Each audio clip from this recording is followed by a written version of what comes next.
আমরা ছবির টাকা কামানোর জন্য সিনেমা হল তৈরি করব না।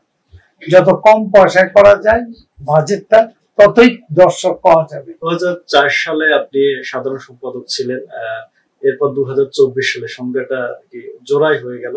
তো ওই সময় অশ্লীলতার একটা জোয়ার ছিল, ওই সময়টায় আপনারা প্রতিবাদ করেছেন বাংলা সিনেমার স্বার্থে, বাংলা সিনেমা কিভাবে ভালো যাবে এবং অশ্লীলতা বন্ধে।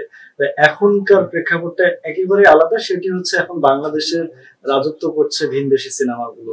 তো সেদিক থেকে আপনার ব্যক্তিগতভাবে আপনার কোনো উদ্যোগ গ্রহণ করবেন কিনা, কিংবা সেই সঙ্গে এই যে যারা শিল্পী আছেন অনেকেই কাজ করেন না বা অনেকেই কাজ পাচ্ছেন না, তাদের ক্ষেত্রেও কোনো আলাদা পরিকল্পনা থাকছে কিনা আপনার প্যানেলের? আমি চিন্তা ভাবনা করছি 64টা ডিস্ট্রিক্টে 64টা সিনেমা হল করার আগে পরিকল্পনা বাস্তবায়ন করব। অতি দ্রুত আপনারা দেখতে পারবেন আমি জোড়া সিনেমা হল করার, 64টা ডিস্ট্রিক্টে আপনার ডবল করে সিনেমা হল করার চিন্তা পরিকল্পনা আছে। তাতে আমি ইনশাল্লাহ পারবো। অতি দ্রুত আমি কাজটা আরম্ভ করব। আমি কথাবার্তা মোটামুটি করা আছে, প্ল্যানের কাজ আরম্ভ করবো ইনশাল্লাহ অতি দ্রুত।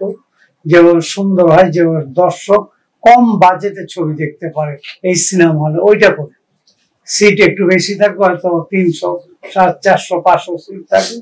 তাতে আমরা কম পয়সায় 200 টাকা, 200 টাকার নিচে যত করা যায় ওই হিসাবে আমরা DC, second class, first class, এইভাবে আমরা ছবি রিলিজ দিব। এবং আমরা ছবির টাকা কামানোর জন্য সিনেমা হল তৈরি করব না। যত কম পয়সায় করা যায় বাজেটটা, ততই দর্শক পাওয়া যাবে।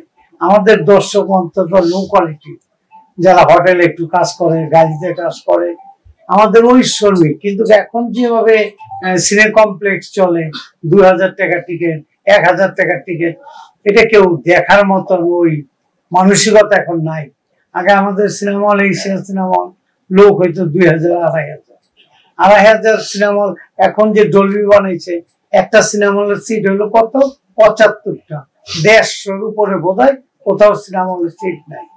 এই 150 সিট যদি 200 টাকা করে বিক্রি করতে, তো সিনেমা হল হিসাবে চালাতে পারে না।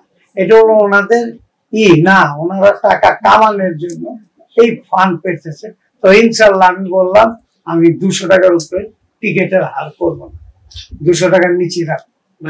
এখনো দায়িত্ব নেননি, তারপরেও জানতে ইচ্ছে হচ্ছে অনেক চলচ্চিত্র শিল্পী সদস্যপদ যাদের বাতিল করা হয়েছে, কিংবা নতুন কোন করে সদস্য নেবেন কিনা বা কাটছাট করা হবে কিনা, যাদের সদস্য পদ বাদ হয়েছে তাদের একজনকে বাদ দেওয়া হবে না।